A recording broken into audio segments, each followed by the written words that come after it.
Hello and welcome back to Shakesyear. We are working on Timon of Athens and we get to hear from Apemantus again today, the town cynic. So we're in Act 1, Scene 2, as it is commonly called, even though Shakespeare didn't set out any acts or scenes within the play in the first folio. It's just all Act 1, Scene 1. But in this Act 1, Scene 2, we are at a dinner at Timon's house, because remember, Timon is known for being extraordinarily generous. He bailed a man out of jail. He gave money to one of his men so that that man could marry the woman that he loves, even though he's not of high enough status. And then he invites like the whole town over to dinner. And the man who he bailed out started off the scene by trying to pay him back. And he's like, no, if I'm generous to you and then you pay me back, then that negates my generosity. So no, I'm not going to take any money from you. And Apemantus, very begrudgingly, is at this dinner, and he's like making snide comments over here about how stupid all Athenians are and how all Athenians should be treated like dogs and all this silly stuff, whatever, just being really bitter about everything. And he remarks in yesterday's monologue, he remarked specifically about how ridiculous it is that these men are eating and drinking together, because the easiest way for them to kill each other is through poison.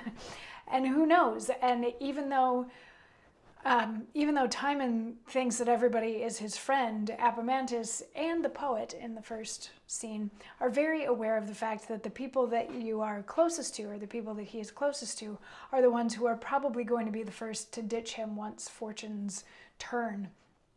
So yesterday he was talking about how stupid it is that they're all eating and drinking, because what a vulnerable position they're putting themselves in by all sharing the same food. And Timon's like, pass around the wine. And some guy over there is like, yeah, let it flow this way. And Apemantus says, flow this way? A brave fellow. He keeps his tides well. Those healths will make thee and thy state look ill, Timon. Here's that which is too weak to be a sinner. Honest water, which ne'er left man in the mire. This and my food are equals. There's no odds. Feasts are too proud to give thanks to the gods. Immortal gods, I crave no pelf.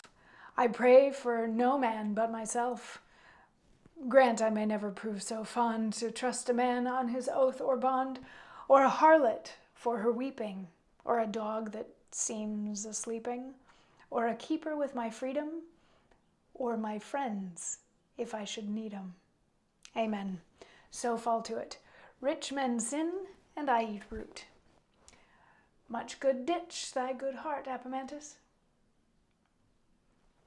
So it's a continuation, sort of what he was saying yesterday. He's like, these silly men. And then, of course, if Timon is the one that's passing around the wine that ends up poisoning everyone, then Timon also ends up looking really bad in the situation. But then the bit that all rhymes is him saying his very own brand of grace over his water and his root vegetables. This is what he has decided he can eat. These are the things that he allows himself. And he basically just prays for himself and says that he hopes that he never has to depend on anyone. And I think that it's interesting that the last thing that he asks the gods to let him not be fooled by is his friends if he should need them. So he's very cynical. He is the town cynic, but he's sure that any friends that he has are also going to ditch him. Though I'm not sure what friends he has. I mean, people in the town sort of put up with him and invite him places, but I don't know if any of them actually, I don't know if he considers any of them friends, because he hates them all.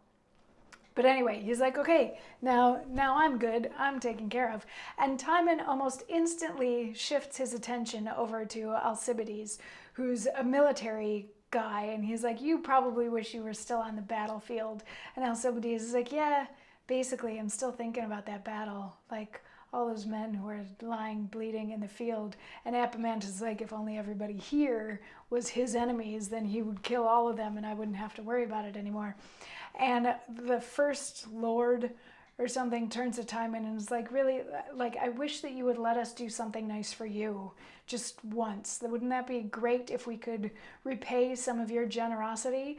And Timon's answer to that is going to be tomorrow's monologue. So I'll see you then for that. Mwah.